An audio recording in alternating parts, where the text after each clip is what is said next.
తాకట్లో ఉన్న మీ బంగారాన్ని విడిపించి ఆ రోజు ఆన్లైన్ రేటుకి కొంటాం. Sharma gold company.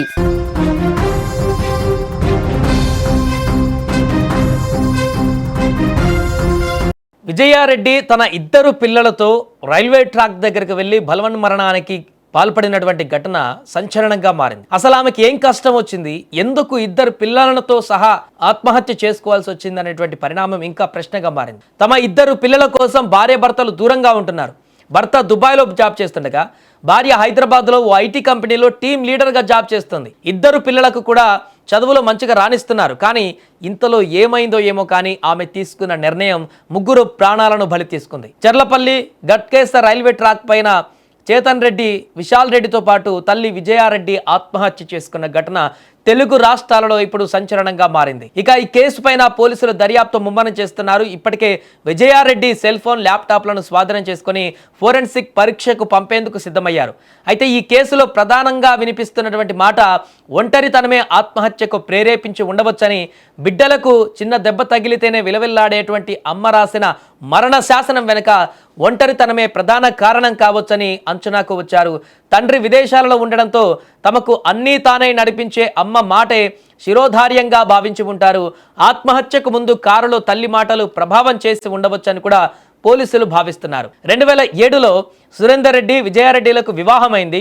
సురేందర్ రెడ్డికి 4 ఏళ్ల క్రితం దుబాయ్లో కొలువు రావడంతో అక్కడికి వెళ్లారు. ఉప్పల్ డిపో రాఘవేంద్ర నగర్లో తల్లి పుష్పలతతో కలిసి విజయారెడ్డి పిల్లలతో కలిసి ఉంటున్నారు. ఆమె ఐటీ కంపెనీలో టీమ్ లీడర్గా పనిచేస్తున్నారు. మంచి జాబు, మంచి సాలరీ కూడా ఉంది. రాత్రి విధులు కావడంతో పిల్లలిద్దరిని హాస్టల్లో ఉంచి చదివిస్తున్నారు.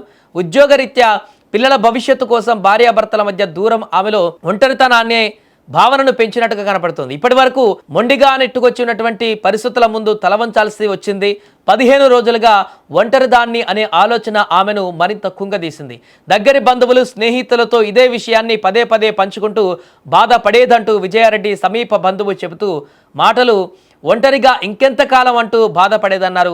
సంసారంలో ఇవన్నీ సహజమని భావించామని, ఇంతటి కఠిన నిర్ణయం తీసుకుంటుందని ఊహించలేకపోయామంటూ వారు కన్నీరు మున్నీరుగా విలపించారు. ఇకపోతే ఆత్మహత్య చేసుకోవడానికి ముందు విజయారెడ్డి ఇంటి నుంచి సొంత కారులో బయటకు వచ్చారు.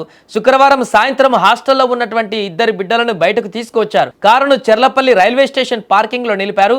పార్కింగ్ స్లిప్ వెనక వైపు తనకు జీవించాలని లేదని, తాను దూరమైతే పిల్లలు ఒంటరివారవుతారంటూ నోట్లో రాసి కారులోనే వదిలేశారు. అదే లెటర్ను ఆమె ఫోటో తీసి తన వాట్సాప్లో స్టేటస్గా ఉంచినట్టుగా తెలిసింది. ఏదేమైనా ఓ తల్లి ఒంటరితనం ఇద్దరు పిల్లల బంగారు భవిష్యత్తును మధ్యలోనే తుంచేసింది. ఏదేమైనా ఇలాంటి దారుణమైనటువంటి సాహసం చేసినటువంటి ఆ తల్లి ఇప్పుడు తనతో పాటు వారిద్దరి పిల్లల భవిష్యత్తును కూడా అంధకారంలోకి నెట్టేసింది. పూర్తిగా వారిని కూడా ఈ లోకల్ నుంచి తీసుకువెళ్ళిపోయింది. అయితే సమస్య మాత్రం ఇంకా పూర్తిగా తెలియరావట్లేదు. కేవలం ఒంటరితనం కారణంగా ఇంత దారుణమైనటువంటి నిర్ణయం తీసుకుంటుందా? ఒకవేళ అలాంటి నిర్ణయం తీసుకుంటే తానొక్కత అలాంటి నిర్ణయం తీసుకుంటుంది, కానీ ఇద్దరు పిల్లలను కూడా ఈ రకంగా ఎందుకు బలిస్తుందనేటువంటి ప్రశ్నలు కూడా ఉత్పన్నమవుతున్నాయి. భార్యాభర్తలు గొడవలు ఏమన్నా ఉన్నాయంటే గొడవలు లేనట్టుగానే చెప్తున్నారు. ఆమె తల్లి కూడా ఇంట్లోనే ఉంటుంది, ఎలాంటి గొడవలే ఇంట్లో అంతా ప్రశాంతంగానే ఉందని చెప్పేసి అంటున్నారు. కానీ విజయారెడ్డి ఇంత దారుణమైనటువంటి నిర్ణయానికి ఎందుకు వచ్చిందనేది కూడా ఇక్కడ $1 మిలియన్ ప్రశ్నగా మారింది. ఒంటరితనం ఒకటే కారణమా?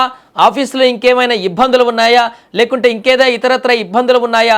ఇంత దారుణమైనటువంటి నిర్ణయం ఎందుకు తీసుకోవాల్సి వచ్చిందనేది ఇంకా ప్రశ్నార్థకరంగానే మారింది. ఇప్పుడు అందుతున్నటువంటి సమాచారం మేరకు వారి యొక్క నైబర్స్ కానీ, వారి యొక్క శ్రేయభిలాసులు కానీ, బంధువులు కానీ చెప్పిన దాని ప్రకారం అయితే తనకు తానుగా ఒంటరిగా ఊహించుకొని మెంటల్గా కొంత డిప్రెషన్లోకి వెళ్ళి ఉంటుందనేటువంటి ఒక అంచనాకు వస్తున్నారు. గత కొద్ది రోజుల క్రితం తను చెప్పినటువంటి మాటలను బట్టి చూస్తే, కానీ దాని వెనక ఇంకేదైనా కారణాలు ఉన్నాయా అనేటువంటి కోణంలో కూడా ఇప్పుడు దర్యాప్తు కొనసాగాల్సిన అవకాశం ఉంది.